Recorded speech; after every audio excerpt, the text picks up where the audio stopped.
الإنسان علمه البيان الشمس والقمر بحسبان والنجم والشجر يسجدان والسماء رفعها ووضع الميزان ألا تطغوا في الميزان وأقيموا الوزن بالقسط ولا تخسروا الميزان والأرض وضعها للأنام فيها فاكهة والنخل ذات الأكمام والحب ذو العصف والريحان فبأي آلاء ربكما تكذبان خلق الإنسان من صلصال كالفخار وخلق الجان من مارج من نار فبأي آلاء ربكما تكذبان رب المشرقين ورب المغربين فبأي آلاء ربكما تكذبان مرج البحرين يلتقيان بينهما برزخ لا يبغيان فبأي آلاء ربكما تكذبان يخرج منهما اللؤلؤ والمرجان فبأي آلاء ربكما تكذبان وله الجوار المنشآت في البحر كالأعلام فبأي آلاء ربكما تكذبان كل من عليها فان كل من عليها فان ويبقى وجه ربك ذو الجلال والإكرام فبأي آلاء ربكما تكذبان يسأله من في السماوات والأرض يسأله من في السماوات والأرض كل يوم هو في شأن فبأي آلاء ربكما تكذبان فبأي آلاء ربكما تكذبان كل من عليها فان كل من عليها فان ويبقى وجه ربك ذو الجلال والإكرام ويبقى وجه ربك ذو الجلال والإكرام كل من عليها فان ويبقى وجه ربك ذو الجلال والإكرام فبأي آلاء ربكما تكذبان يسأله من في السماوات والأرض كل يوم هو في شأن فبأي آلاء ربكما تكذبان سنفرغ لكم أيها الثقلان فبأي آلاء ربكما تكذبان يا معشر الجن والإنس إن استطعتم أن تنفذوا من أقطار السماوات والأرض فانفذوا لا تنفذون إلا بسلطان فبأي آلاء ربكما تكذبان يرسل عليكما شواظ من نار ونحاس فلا تنتصران فبأي آلاء ربكما تكذبان فإذا انشقت السماء فكانت وردة كالدهان فإذا انشقت السماء فكانت وردة كالدهان فبأي آلاء ربكما تكذبان فيومئذ لا يسأل عن ذنبه إنس ولا جان فبأي آلاء ربكما تكذبان يعرف المجرمون بسيماهم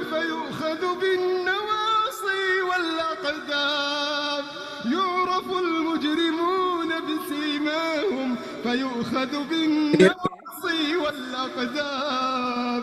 يعرف المجرمون بسيماهم فيؤخذ بالنواصي والأقدام. فبأي آلاء ربكما تكذبان؟ هذه جهنم التي يكذب بها المجرمون. يطوفون بينها وبين حميم آن.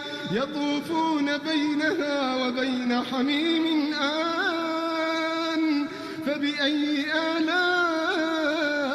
ربكما تكذبان؟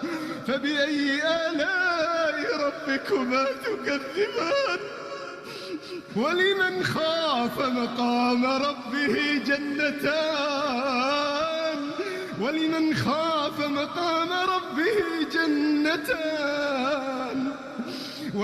خاف مقام ربه جنتان. فبأي آلاء ربكما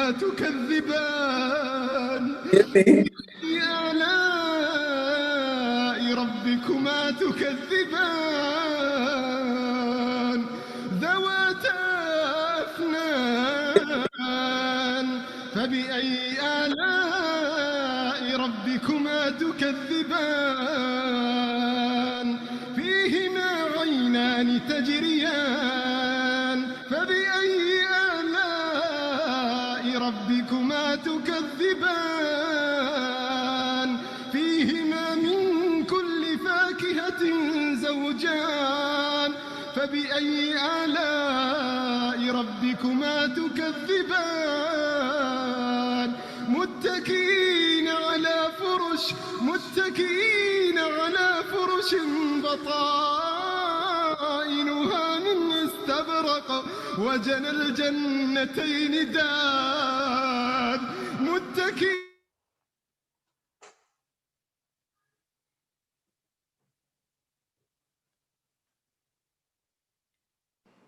Can you hear me? Assalamu alaikum. Can you hear me?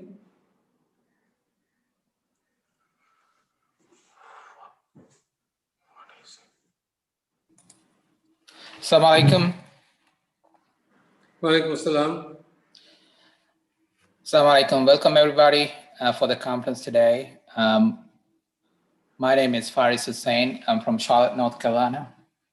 I'll be one of the moderators tonight, along with Sister Hina Zubairi from Justice for All. I'm the current chairperson of the Sri Lankan Task Force. The task force established recently to counter injustices faced by the minority Muslims in Sri Lanka. Justice for All is a non-profit organization based in Chicago with staff and volunteers in Washington, D.C., New York, Boston, Texas, and several other locations in the US. The organization focuses on human rights violations towards Muslim minority around the world. Today, we're going to be talking about the issues faced by the Sri Lankan Muslims. In the last few years in Sri Lanka, racism and Islamophobia have spread widely within the country. Muslim minorities have been subjected to hate crimes, and we have witnessed large-scale organized violence against the Muslim community in Sri Lanka. Recently, the government of Sri Lanka has ordered to cremate all the bodies of COVID victims without respecting the last rites of the Muslims who has passed away due to COVID. Next few minutes, we will hear from our panelists about the situation in Sri Lanka. I want to take a minute to thank all of our panelists who are with us tonight, and welcome to the program. A special thank to all the attendees for their time and support for this noble cause. We have several panelists. Brother Hilmi, who is joining us from Sri Lanka. Brother Hilmi is Vice President and spokesperson for the Muslim Council of Sri Lanka and human rights activist. Brother Faisal Mustafa, a prominent lawyer, President's Counsel former Member of Parliament and former Minister of Sports and Provincial Council and Local Government. Brother Muhammad Nimatullah, a victim of the current policies of the Sri Lankan government. Also Imam Arkam Nuramet, a member of Waqf Board of Sri Lanka. He's also the Assistant General Secretary of All Ceylon Jamiatul Ulama. We have Dr. Reverend Shanta Premawardana joining us. He's the President of Omnia Institute for Contextual Leadership. Lastly, Imam Abdul Malik Mujahid, President of Sound Vision and Justice for All, an award-winning author and activist. Now, we'll be inviting Brother Hilmi. Brother Hilmi is a Muslim activist, Vice President spokesperson for the Muslim Council of Sri Lanka. He's a former chairman and CEO of Young Asia Television. He's also served in the executive committee of the Global Knowledge Partnership. And Brother Hilmi will speak to us about the current situation and the historical context of Islamophobia in Sri Lanka, as well as the threat faced by the Sri Lankan Muslim community. Brother Hilmi, welcome. Assalamu alaikum wa rahmatullahi wa barakatuh. Peace be upon all our audiences. And could you, I just wanted to run through the brief history of what's happening to the Muslims in Sri Lanka. Brother Faris has more or less confirmed the issues we are facing here. Before I get to the history of the hate against us, I want to say talk about the present crisis we are facing. The government is forcibly cremating all Muslim deaths due to Corona. This started on the 30th of April, or 30th of March 2020. And since then it has continued right along, with almost a little over 115 janazas that has been cremated. That is the figure we know, but we estimate it to be a lot more because the government is not giving us any of those figures that we asked for. It all happened when the first death due to Corona happened on the 30th of March 2020. At that time, our Quarantine Act specified that any person dying of any contagious disease could be buried or cremated. But the judicial medical officer at that particular town insisted that the virus may spread from the dead body, so he had to be cremated, and he was forcibly cremated. Since then, we started engaging with the government, and in April 7th or 11th, they put out a new Gazette notification confirming that only cremation will be allowed for Corona deaths. It's very unfortunate that they are going beyond science. The WHO and all international bodies around the world have prevailed upon the government, saying that the burial should be allowed, but they are stubborn, and this goes beyond science.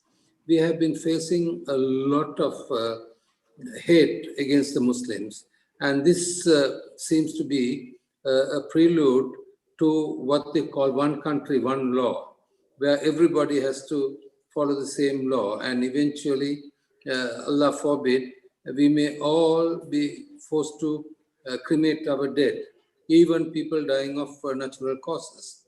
So that is what we have had a major struggle, and also used every possible diplomatic channels to prevail on the government that there's absolutely no threat to anybody by burying. International virologists and experts have all confirmed that there is no threat.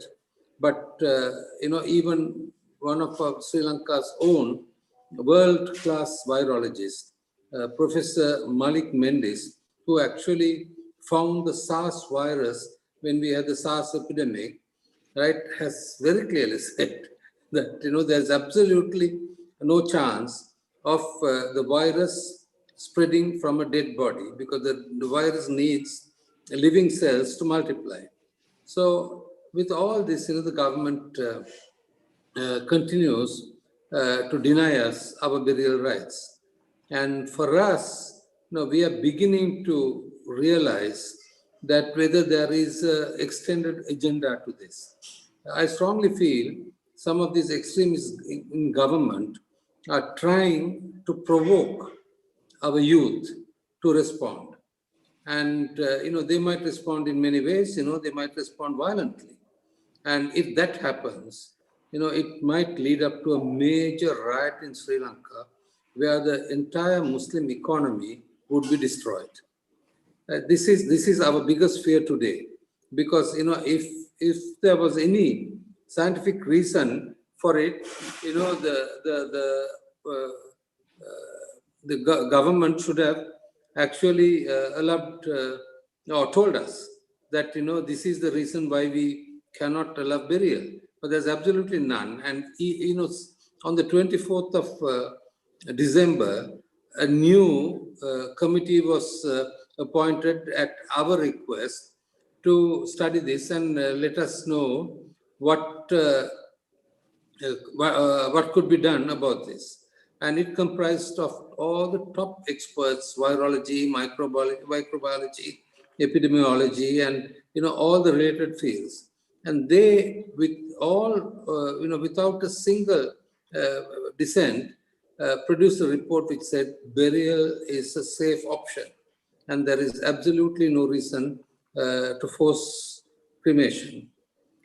But of course, the government, and the minister in charge of health in parliament went and said that, that was not an official committee, that, it was a view of some of the virologists. But day before yesterday, we proved in parliament that, there was an official letter of appointment for this committee.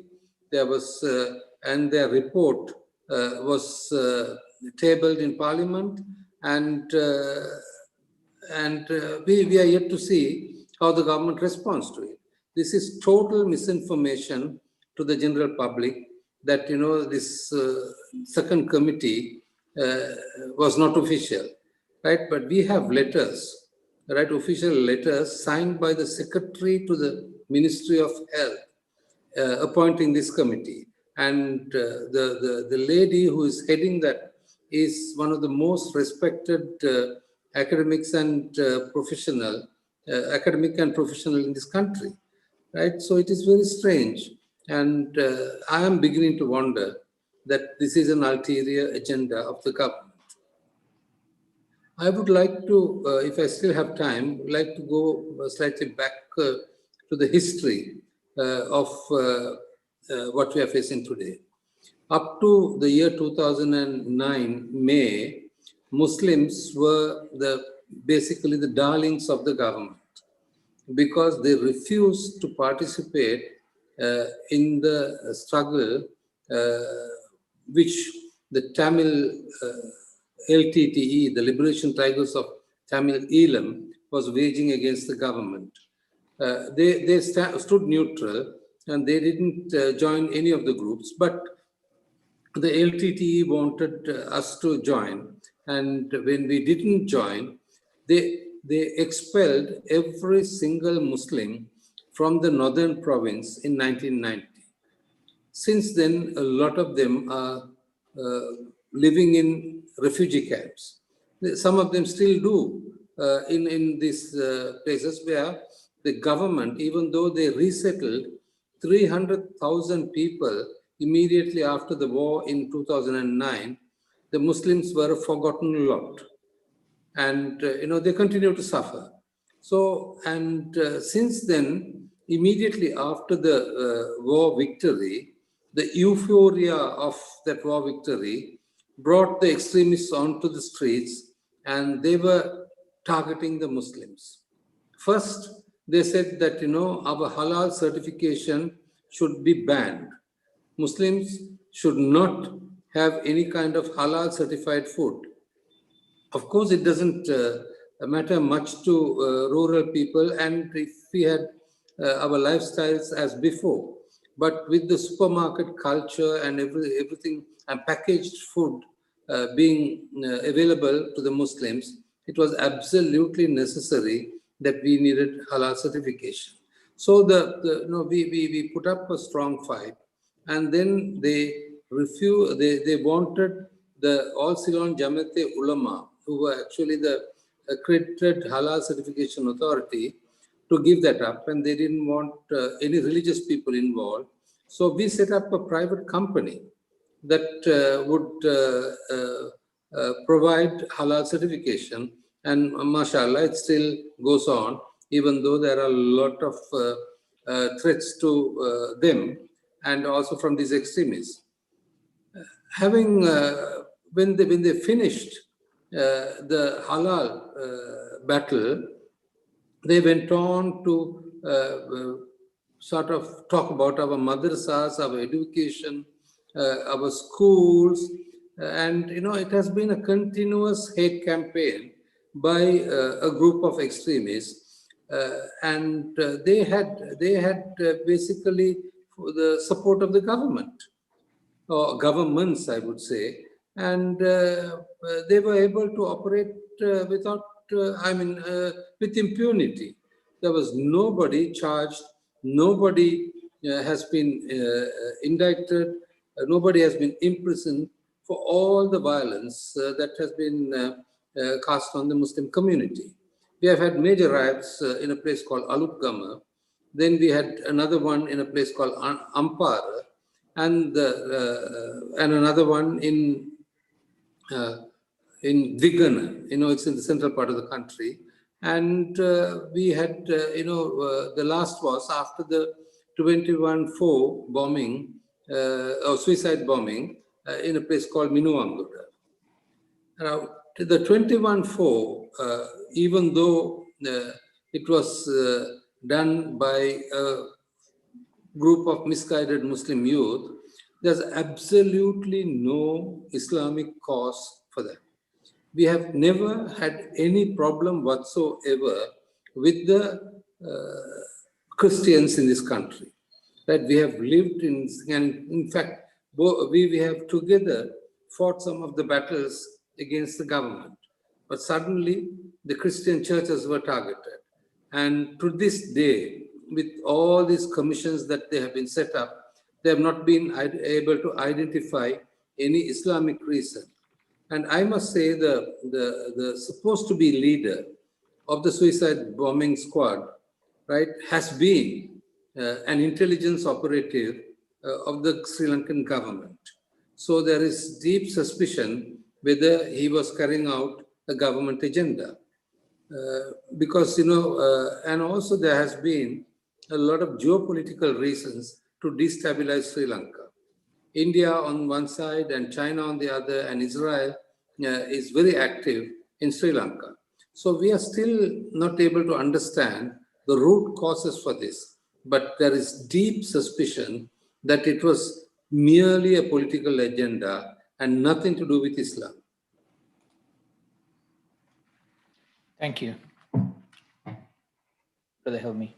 And we are running a little bit behind today, but the next guest speaker will be Imam Akram Nur Ahmed. Imam Akram Nur Ahmed is a member of Waqf Board of Sri Lanka, the Muslim Mosque Charitable and Trust. He is also the Assistant General Secretary of All Ceylon Jamiatul Ulama, the apex religious body of Islamic theologians that provides religious and community leadership. Imam Akram is the director of Noorania Arabic College as well.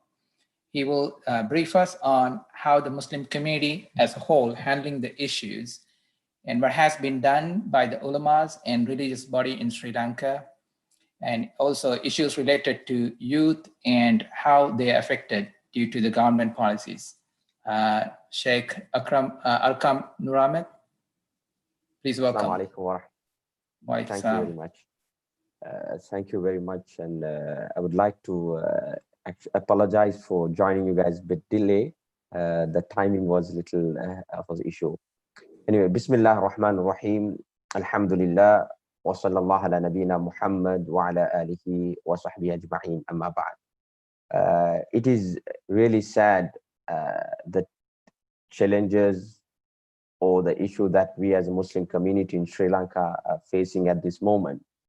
But Brother Hilmi gave us a very beautiful introduction and intro and clear explanation what has happened politically and how our political leaders, civil leaders, and religious leaders have been lobbying in order to achieve this in a democratic way, where without taking the law into our hands and to be responsible citizens. As for ulamas, when this cremation only law was introduced, we actually had a discussion first with our fatwa members saying that country has introduced a law only cremation for the COVID related deaths. So immediately we actually look into the regulations of WHO and then other world health organizations, what is their opinion on this. Then we found that all those guidelines are very clear that cremation or burial of a safe method of disposal was allowed. Then we actually collectively with civil leaders, we appeal to the president via our present one of the ministers in cabinet minister, only Muslim cabinet minister. Through that, he was able to change that circular. But unfortunately, although it was changed in 27th of March, again, when the first first death took place, it was a Muslim janaza, then it was cremated, while the Sri Lankan law also allowed burial or cremation. And then immediately next day, the 31st, they changed the circular saying, again, only cremation. Since that, March 31st, 2020, up till now, it has been only cremation. But sometimes some people have misunderstood. In that circular, it's not only COVID-19 positive confirmed death. There's 4 types of death mentioned in that circular, saying that confirmed positive COVID-19 death, or anyone who lives in high risk zone, death takes place so that it is in a disposal of JMO to decide whether to cremate or dispose, or anyone dies with pneumonia, then also it is on a discretion of JMO to decide whether to cremate or to bury. And number 4, suspected COVID-19. Maybe he has some contact trace with a COVID-related person, so it is suspected. So all these 4 categories at this moment in circular, it says that it is about COVID-19, and then it will be cremated. So when it comes to as ulama, we have been really struggling.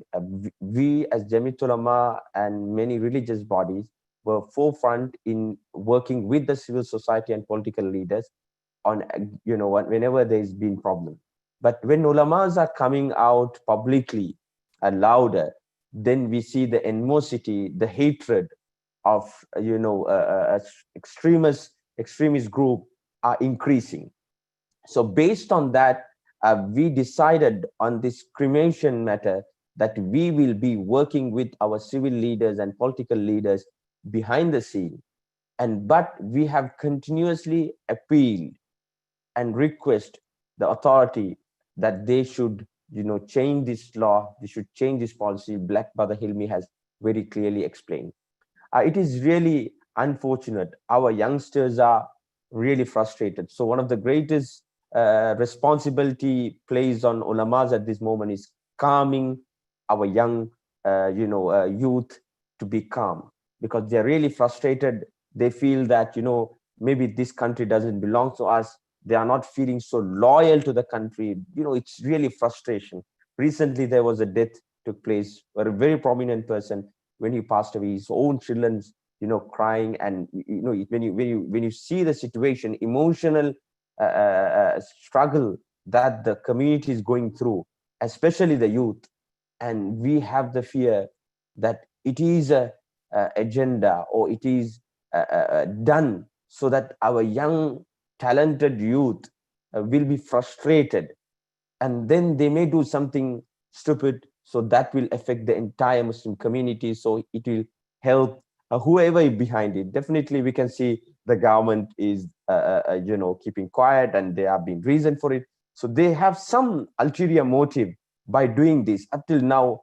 But I need to commend the effort of our political leaders, then effort of our civil leaders, and then all ulamas, that we have managed to calm them. There was protest around. People came up expressing themselves in one or two protests. Our youth became little, they did not harm anybody, but they were, speaking in harsh words. But then also, with the advice of the civil society and with everybody, also Jamiat Ulama advised the community, saying that sometime these protests might lead to it might lead to violence. It might, actually help those who have this ulterior motive to instigate things. So whatever protest you're going to do it, maintain the COVID-19 health regulation, maintain the distance, and do it in a digital platform. So this type of advice is given. And then when it comes to this, not only the cremation, there's a lot of suspicion amongst the youth that Sri Lankan authorities using this COVID against the Muslim community. If you look at it in our country, there are many Muslim, villages. Muslim villages have been under lockdown. But then it is, lockdown, and then they have issues. The PCR tests have been done. But what we are advising is our community is working with the Health Promotion Bureau of Sri Lanka, where our Masjid Federation of the Mosque worked with them in promoting health guidelines, promoting, safe method of, keeping away from COVID-19. So on this matter, even still, we are willing to cooperate and work to eradicate COVID-19 from Sri Lanka. And our community has been really doing fun. When the first wave took place, the whole country was under lockdown. But then our community went all out, distributed dry rations, giving help for everyone. So, but now we see a situation where we don't see the light end of the tunnel, because they will keep saying that we appointing an expert committee, then one committee was appointed, then another committee was appointed. The report has come up. There is no scientific reason behind it, but still it has been delayed. We do not know what it is. So it is one of the biggest challenges as ulamas and imams that we are facing, is to calm our young generation, youth. So sometime when we are doing this, we have been ridiculed in social media, saying that we are quiet. We are not quiet. We are doing whatever we could do, and in our khutbahs and all that has been really very clearly communicated. We are coming out and expressing our concern and our worry, and we are asking. And what we are telling our youngsters is, don't take the law into hand. Be calm.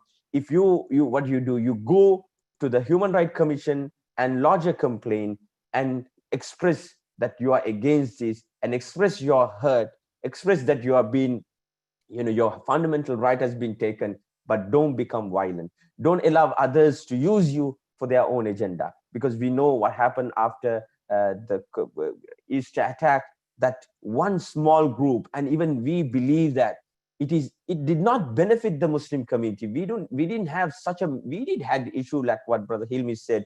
From 2009 onwards, there have been riots, there have been issues against us, there have been people speaking about our lifestyle, about Muslims and all this. But we still felt we are Sri Lankans. We still believe that we have that democratic right. We are citizens of this country, and we were still working on it.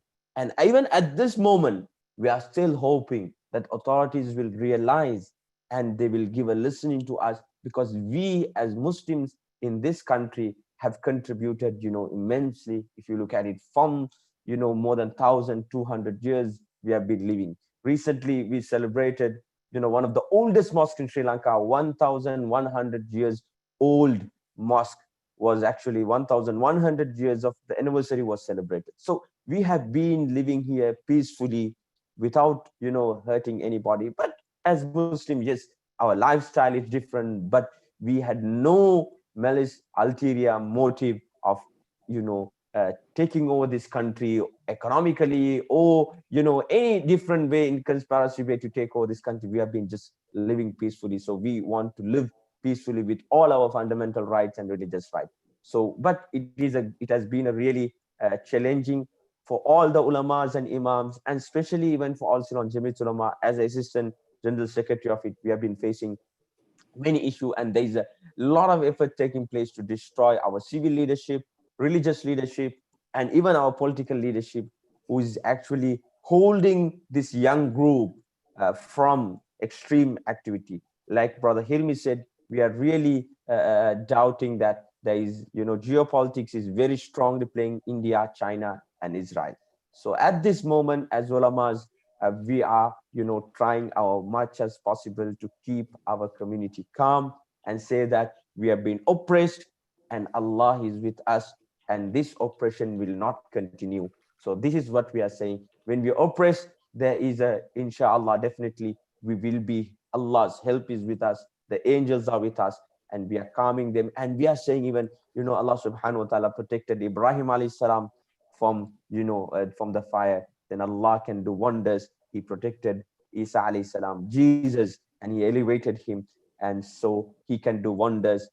We do not know what is that janaza is going through, but we are giving our young community and Muslim community hope, and we are telling spiritually, let us connect ourselves. And we have told the entire Muslim community to do kunut and nazila. But unfortunately, due to the COVID-19, there is restriction for collective activities in mosque. Only maximum 50 people are allowed, but still our people are fasting, our people are working really hard. There was a group of people call up for a fast on one day, fast for the nation due to the COVID-19. The whole nation fast on that Thursday, and everybody made dua so that Allah will protect us from this COVID-19, and as well as this law of cremation will be changed, and it will be allowed, cremation or burial.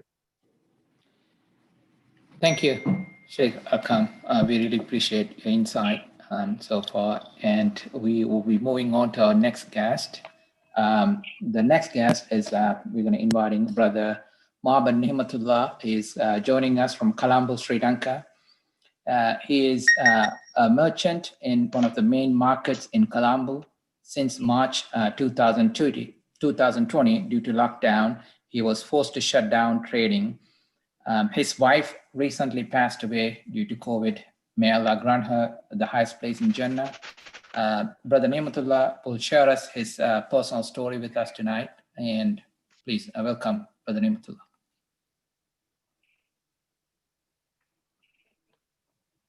Brother Ni'matullah, can you hear us?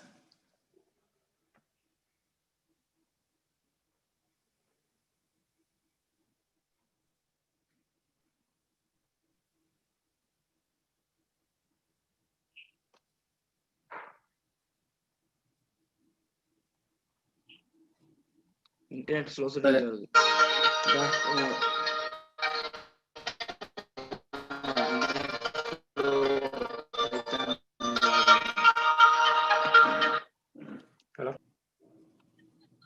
Hello. So my climate is.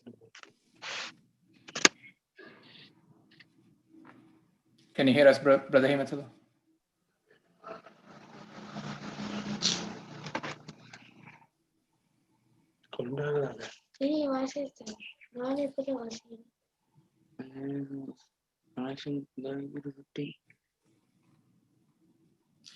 It seems like you have a little bit of difficulty with the sound. Maybe inshallah.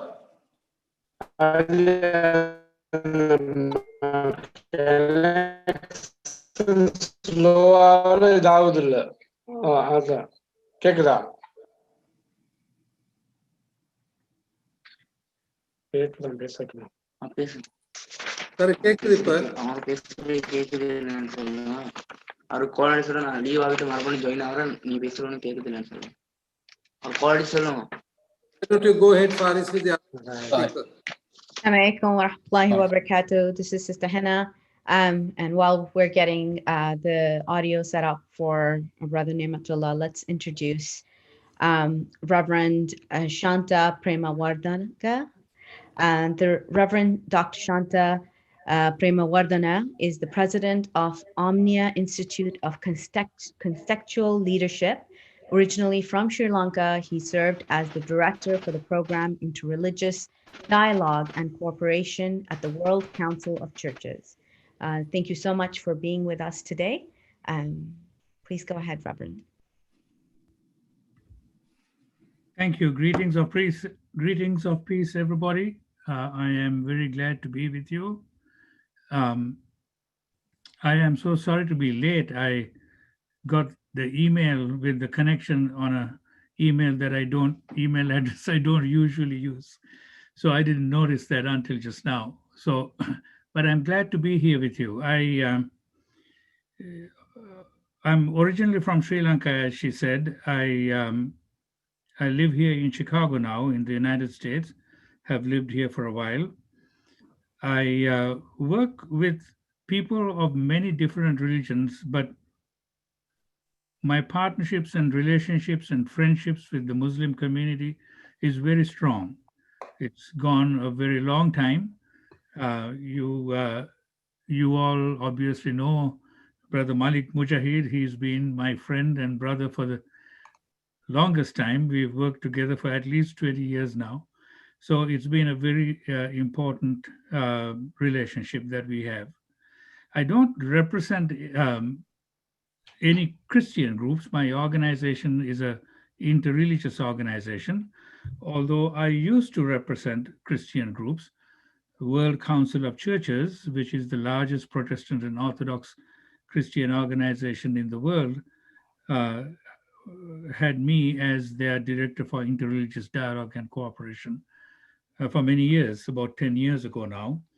So those are the relationships I bring. I represent myself in this conversation and my organization. We have a chapter in Sri Lanka. We have what we call interfaith peacemaker teams in many parts of Sri Lanka, particularly in the north, in Jaffna area, in Badiklo area, and in the Kandy area. Particularly in the Badiklo area, all the way from Piri and Nilavane in the south to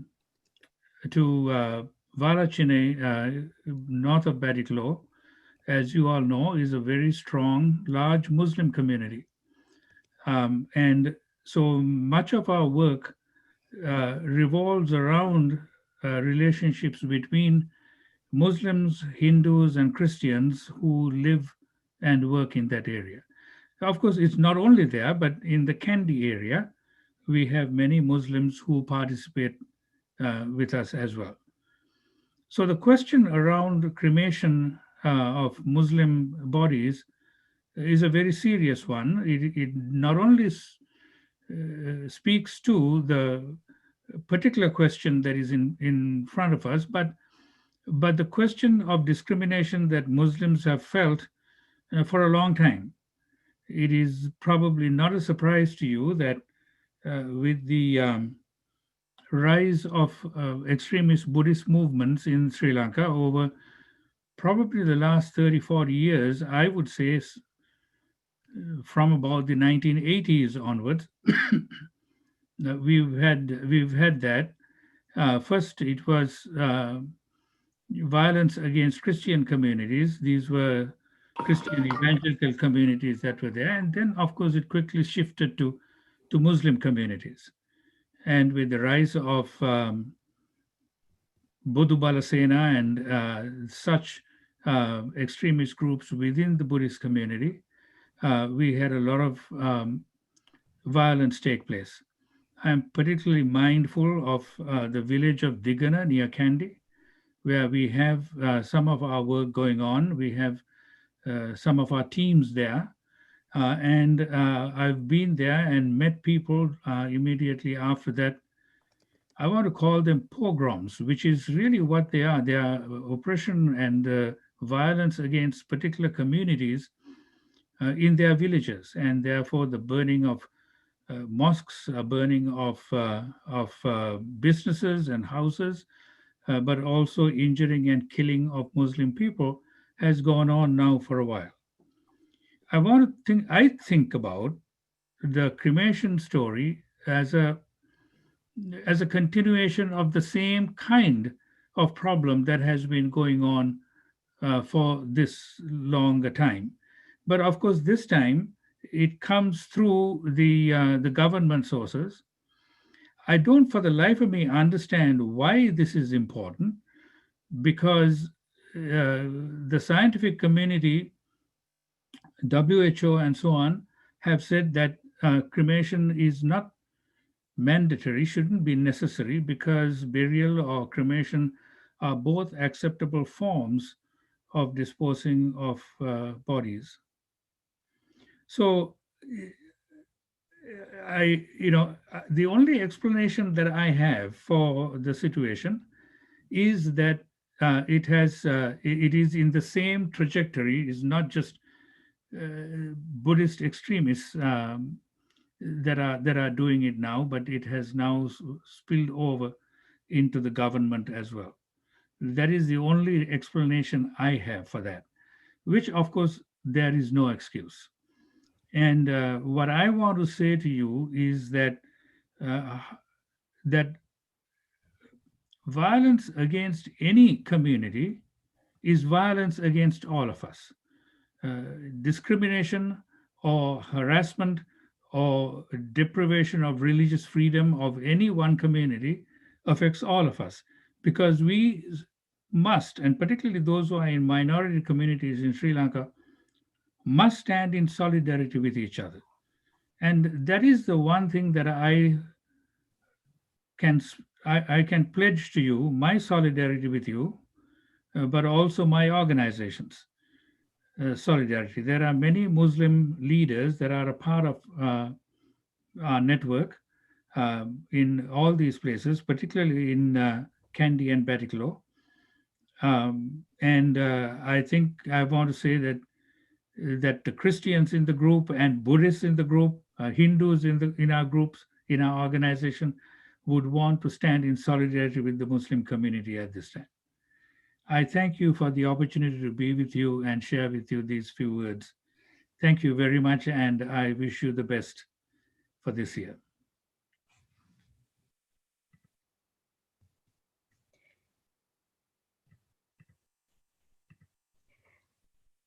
Thank you so much, Reverend, for your words of solidarity.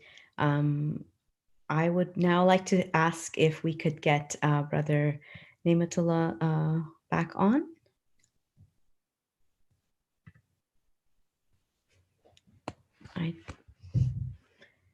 I believe we are now having a little bit of video issue with him as well. So I would now like to hand over the program to Imam Abdul Malik Mujahid.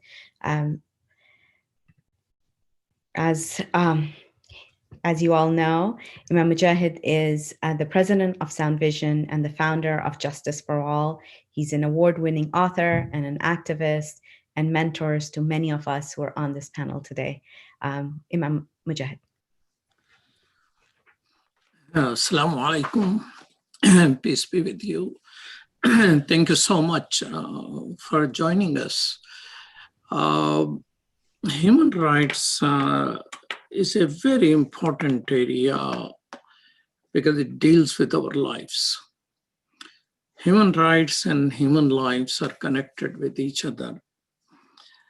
And it is extremely critical that whenever we see a situation which calls us to stand up, we stand up. We can make dua. We can show our solidarity. Sometimes just standing up in solidarity itself is a big thing. Walking in the camps of Rohingya people in Bangladesh, as they were coming from Burma, walking for several days with pain and nothing with them. Just hugging them, I could feel the vibration of their heart in my heart. Some of them will not let me go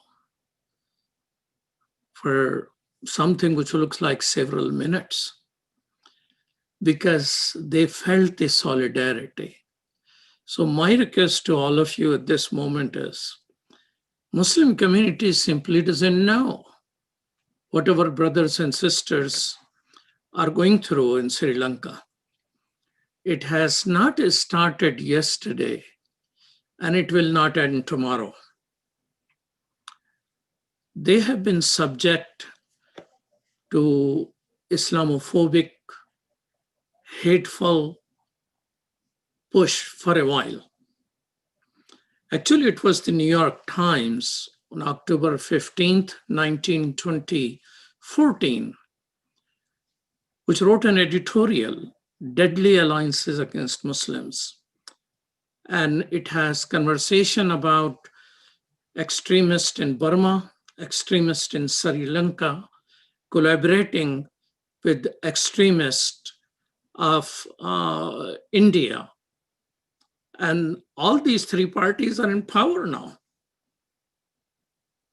What is the result of the world ignoring what is going on?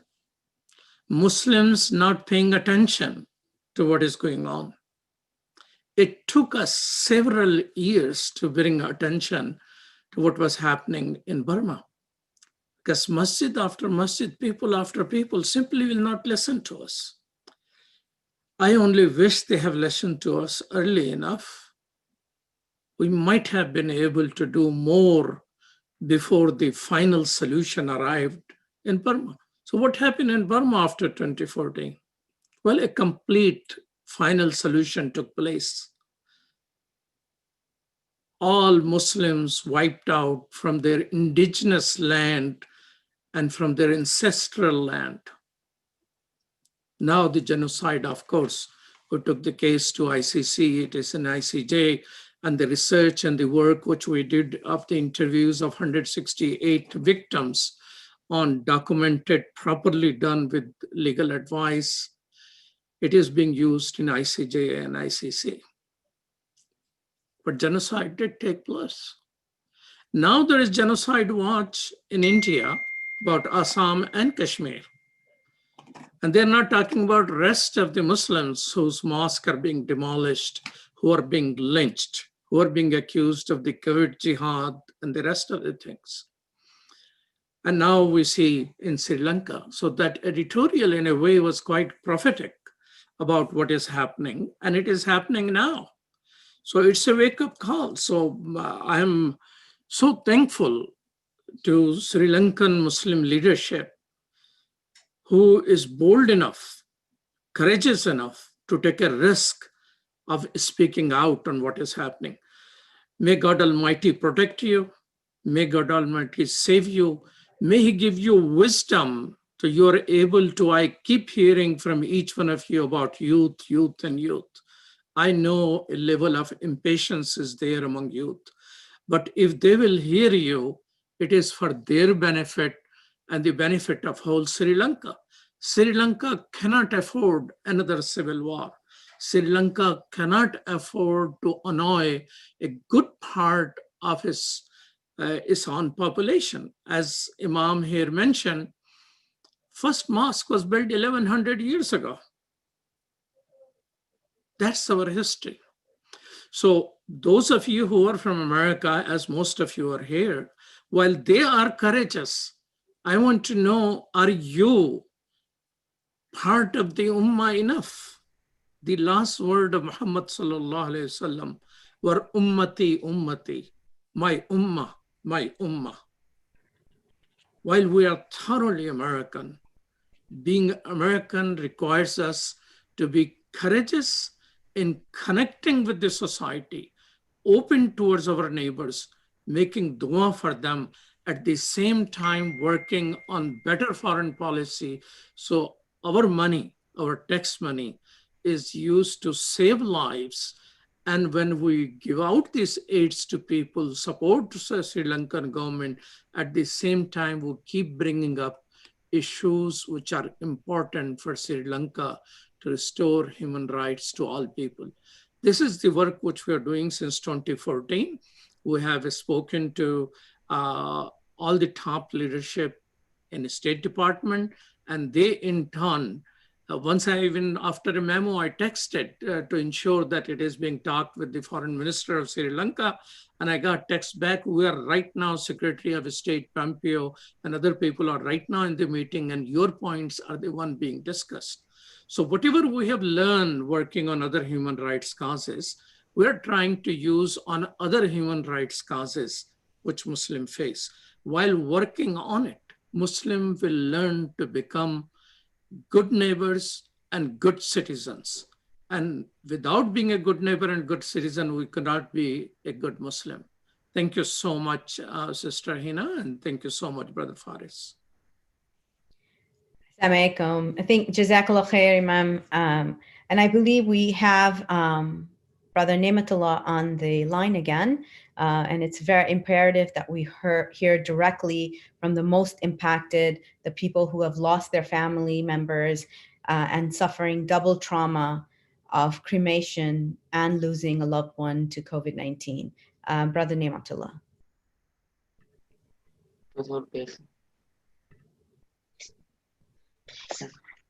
Hello, Assalamu alaikum. Wa alaikum assalam wa I am Nematullah. About my term patient for my wife is Fatima Shakila was shifted to from the kidney disease. For my 1 year, I admitted in the hospital from for doing the 3rd of dialysis. 10th of December 2020, Central Hospital, Colombo. They shifted to the Homagama for the treatment. At the time they wanted to check PCR, AMT, because of the pandemic COVID-19 situation.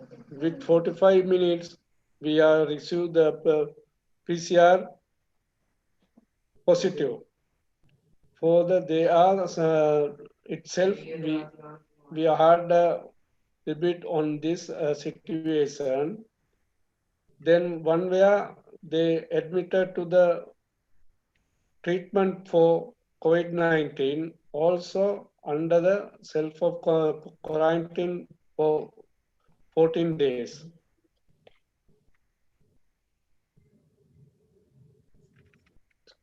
So they cremation on 26th. So they criminalization on 26. But I know that information. But I know the information of 130 and 30th of December. So our quarantine has finished at 6th of December. When I came to home, that everything will be finished. That I go to hospital, they didn't give the death certificate also. This is my situation is now in Sri Lanka. We are suffering from everything. And they are doing for government and politicians are doing for minority Muslims. They wanted to do something. Thank you so much. Thank you so much for sharing your experience with us. May Allah grant your wife Jannatul Firdaus. She's in our du'as, and this is something that a lot of people on the chat as well. They're sending their condolences, and they have a lot of questions as well. So if at this point I would like to get some of the questions answered, a few minutes for Q&A. And then we'll end with actions that those of us in North America, Canada, and the United States can take, inshallah. So one of the questions that we hear on our chat box is that, yes, we will be sharing the link to the YouTube video in the chat. You can, that will have the whole program on it, inshallah. One attendee asked that Sheikh Akram said that the ulama were working behind the scenes, but a leadership, ACJU leadership statement caused a lot of confusion in Sri Lanka. So if Sheikh Akram could please address that question, I'd really appreciate it. Yeah, thank you very much for that question. Actually, President of All Ceylon Jamiat Ulama was questioned when it comes to now there is forced cremation taking place. What should we do at this moment? So what happened? He on a TV channel interview, he said that at this moment we have been forced while we are working to get the what you call our right back to get our burial rights. At this moment, if we get any remains or any ashes remains, we take that and bury that respectfully, so that there will be. We all know in Islam there is something called ajabu zanab. There is something which is the origin of every human being, which is it is there in this body, that can also be buried. So this statement, actually he made this statement to calm the Muslim community, this statement that they will have a place where our cremated Muslim brothers, they will have a place where they can go and say, this is where my father or mother is buried, or some memory, so they can go and make dua. So, but this was misunderstood by the Muslim community as well as the majority community, saying that, so it's fine, we can cremate and then give you the ash. And this was going on. I think as Muslim community, everybody is frustrated. So many people felt that it is unnecessary to tell this fatwa or guidelines. But I think, at this moment, I'm not talking for or against it, but I feel it was done in a good intention and it was misunderstood. So we managed to explain our stand very clearly, because our fatwa very clearly says, and we know it is a very known fatwa, a cremation is not allowed. So by asking for remains of the body, the ashes, it does not mean that we are accepting cremation. So this was a misunderstanding. But from the day one, our official statement from All Ceylon Jamiat Ulama, this is the president of All Ceylon Jamiat Ulama in a TV interview, when a question was asked, what can we do now? We are forcibly cremated. This was the answer given by him based on fiqh ruling which exists at that time. Any sudden death place, there is just remains there, or there's only the ashes remains, or maybe just some part of the body remains, then you need to bury and give that due respect. So this was a misunderstanding. But we are very clear that we are still requesting and demanding for that our burial rights. And again, end of the day, as Muslims, we are imams and ulamas, we have taught the Muslim community that cremation is haram. We have been teaching, and it comes from our prophetic teaching, it's come from the Quran. So we are standing for it. That was the misunderstanding. Hope I have cleared your doubt on this. Thank you so much for making that clear, and I hope that cleared up for those of us, those on the audience who were asking this question. The other question is for Mr. Hilmi Ahmed. The attendees want to know, what are Muslim advocacy groups and NGOs that are operating in Sri Lanka doing about this? Thank you for that question. And I'm pleased to say that, civil society is working very closely with the religious leadership, and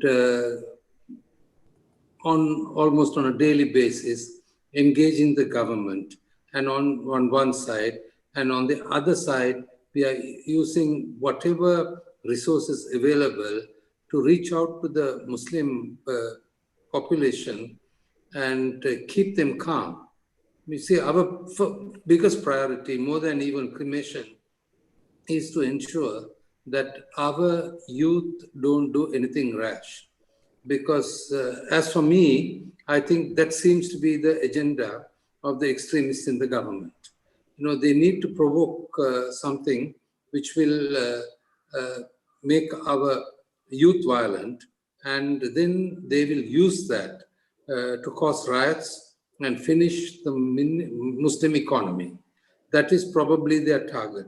So we are extremely worried that one small incident could blow up into a major riot.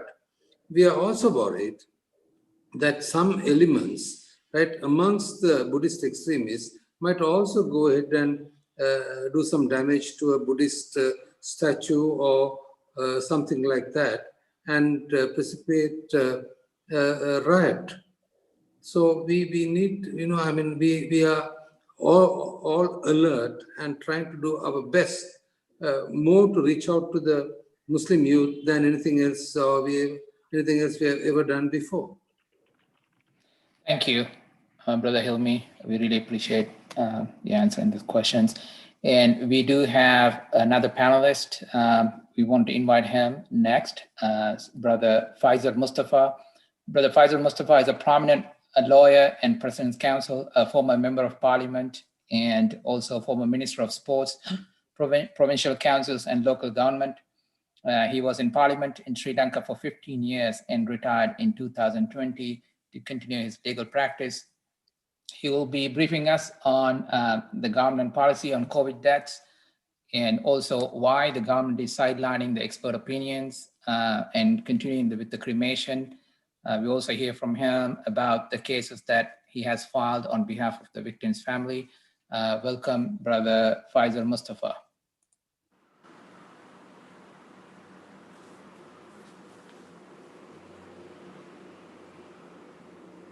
Brother Faisal Mustafa, can you hear us?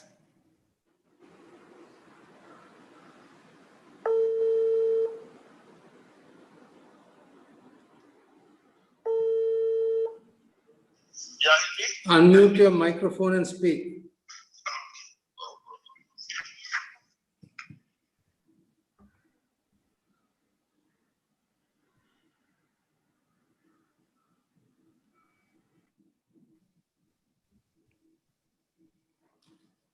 Faisal Mustafa will be online soon. I think his microphone is on mute. Okay.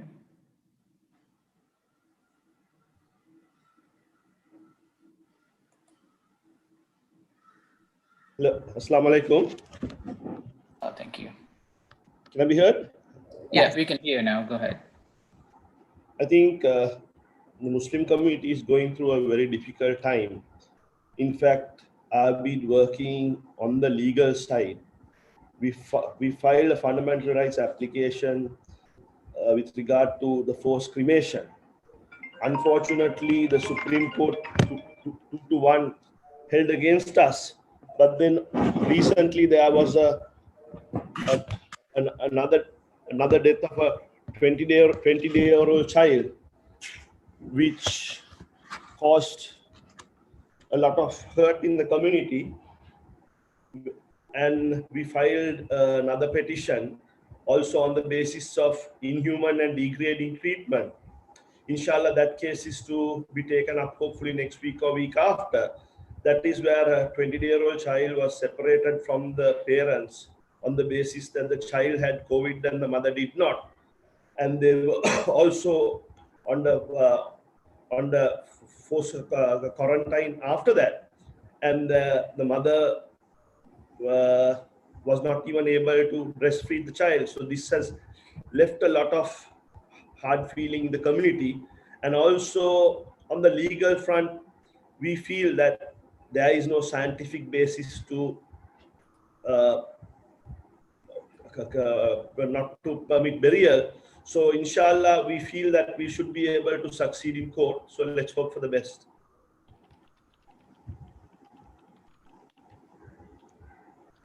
Thank you. Brother Faisal, can you tell us a little bit about why the government is sidelining the expert opinions currently and continuing with their cremation. Can you give us some insight? We believe that either it could be it has to be scientific or political or racial. So there is no scientific basis for permitting burial. So, I mean, obviously it is done for a sinister purpose, and that is what we are continuously agitating our Muslim members in parliament and civil society outside. So we believe that there is no scientific purpose. So this has caused a lot of hurt to the Muslim community. So the community feels that it is not due to a scientific reason, and this has caused a lot of hurt to the Muslim community. So, I mean, when you analyze it in totality, right, there is no scientific basis, which is causing a lot of hurt to the Muslim community. Do you see any, can you speak a little bit about the past violence against the Muslim community and some other threats that faced by the Muslim community, and also what is the outlook look like for the future? Historically, I think there have been numerous instances. Unfortunately, soon after the Easter bomb attack, there is a lot of hate being created against the Muslim community, so that there can be political polarization based on ethnicity. So the Easter Sunday attack, where certain suicide bombers attacked churches and hotels, which caused a lot of grief, helped build emotions against the Muslim community. And during the election, this was a major issue. The grief was turned into hatred and also into national security, and this was also used in the election. So these factors also has contributed to keep a certain momentum against the Muslim community. Thank you, Brother Father Mustafa. And Sister Hina, if you can take over from here, inshallah. Jazakallah khair, Brother Faizer. I had a quick question for you as well. I know there are a lot of young people in Sri Lanka, really well educated, wanting to work on this, but the feedback a lot of times when we get even writing about this or showing their face in public and being able to advocate for this, but they face a real threat. What can be done for them there, and for those of us who do have that freedom to be able to speak over here? So what is your message to those in Sri Lanka and those here in North America? There is a lot of hurt within the community. We have to look at this with a lot of caution. We saw the LTT, the Tamil diaspora, they internationalized this, but the Tamils within Sri Lanka paid a great price. So we would prefer to resolve this internally without looking at external intervention in any form, because I think at the end of it, the Tamil diaspora internationalized it. But did they actually succeed, or did the Tamils in Sri Lanka pay a greater price? So we, as Sri Lankan politicians, while appealing to all for your support, would like to solve this amicably and try to exert pressure in all quarters and try to solve this without trying to choke Sri Lanka in the international forum, for the reason that I believe at the end of it, I know emotions are high, people are concerned, people from out, forced cremation is one of the worst things which you have to deal with. But saying that, looking at what has happened to the Tamil community with regard to how the LTT was dealt with, it would be better if we could resolve this nationally. I don't know whether we could, but I think sometimes we have to be patient. And I know that in every form, you all also making appeals to our government in getting us a burial would be the best way forward, because I don't want what happened to the Tamil community by trying to internationalize it, and thereby I don't think they achieve the end purpose. So we need to be patient, and also emotions are high within Sri Lankans locally and the Muslims living outside, and also the Sri Lankan Muslim I don't want for anybody to think that I'm subservient. I'm not. But we need to address this issue with caution, because Muslims in Sri Lanka, we are only a 10% population. The Sinhala community is 70%. We have coexisted for 1,500 years without any issues. So this issue has hurt us, and I think it's one of the most difficult periods which the Muslim community is facing. But we should address this issue with caution, but try to appeal to the government, and also try to convince the government through all resources and all sources, and try to get the burial for the Muslim community here. Thank you so much for that. And just that's a great segue into some of the actions that the newly formed Sri Lanka Task Force is asking of our the North American diaspora, Sri Lankan diaspora, as well as American Muslims, Canadian Muslims, and allies. Some of the things that we are asking people to do is sustained advocacy. You can, for example, tweet at the president, tweet at the prime minister, write to them, letting them know that people are asking, requesting this. The Muslim community globally is requesting this of them. They're writing to their embassies, as some people have said that there are petitions out there that can be signed. We urge you all to sign on to the email listserv that we're sending around, because what we have seen in doing this work for several other causes, that it is sustained advocacy, sustained actions. It cannot be outbursts of anger, once in a while protests, and then everybody goes home. It has to be sustainable. It has to be something that is done consistently. You keep pecking at, like it's the ant and the elephant, right? You just keep biting little bites and until the elephant falls. And that is exactly what our aim is here, is to use the work that we have seen, what has worked. And obviously every situation and every issue is different. That is why the task force is being led by Sri Lankans, and the Shura is Sri Lankan. So they know the issue much more than any one of us. But the advocacy tactics that have worked in the past, those are what we're going to be focused on. So please do visit www.justiceforall.org/Sri Lanka, and do sign on. The brother's sharing it in our link and in our chat box to the listserv, so that as we sent out action alerts, that you will be able to act on them, and do act on them. Act on them yourself, and then share it with 10 other people, because that is what is going to cause the change, inshallah. And thank you all for being here on a Saturday evening. I know it's nighttime and it's late for a lot of people in Sri Lanka as well. Thank you to all our panelists for being here. Jazakumullah khair. We make dua for all our beautiful brothers and sisters who have passed away, and we hope Allah subhanahu wa ta'ala accept them as shuhada. And at the end, I'd request one of the imams here to make a dua and end the program, inshallah.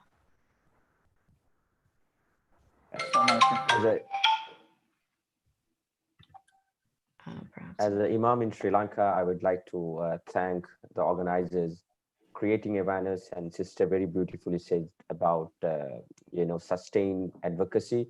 So what our humble request to the international community is, don't isolate Sri Lanka, that we are going through economical difficulties, political difficulties, and we have as a minority, we have our personal problem, but keep talking to our leaders respectfully and addressing the issue. Beautiful example was given by sister saying that it is like ant versus elephant. So, but we will keep writing, and I humbly request the community around the world, don't isolate our country. We need your solidarity. We need your help.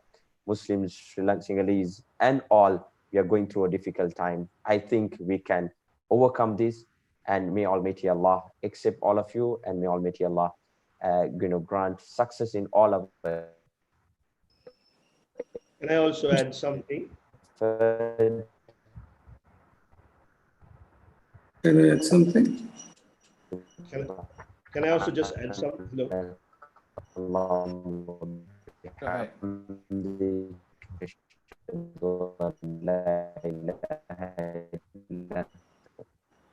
Yeah, yes. Can I For add his something? advocacy and leadership on this effort, inshallah. Excuse me, can I just speak for a moment before? Hello. Sure, go ahead, Brother Father I Mustafa. think we have lived in harmony and peace all this time. We have had issues, but this is one of the worst situations we face. Buddhism is based on love and compassion, and I think majority of the Sinhalese living in Sri Lanka is expressing our solidarity with us. And day by day, that numbers are increasing. We are getting empathy from the Sinhala community, and I think internationally appealing to the government to have empathy towards the Muslim brothers in Sri Lanka is all what we ask at this moment, because internationally I think we need to take that route and no other route at the moment, because I believe that if you take a poll among the Sinhalese in Sri Lanka, they all believe that there is no scientific reason and there is no reason to hurt the Muslim community in general. Thank you. We have all our time. We went over by almost 20 minutes, but we really appreciate everybody participating tonight. And hopefully, please keep in touch. Sign up with us. And if you have any questions, please feel free to send us an email or reach out to us. Thank you very much, everybody. Thank you for participating.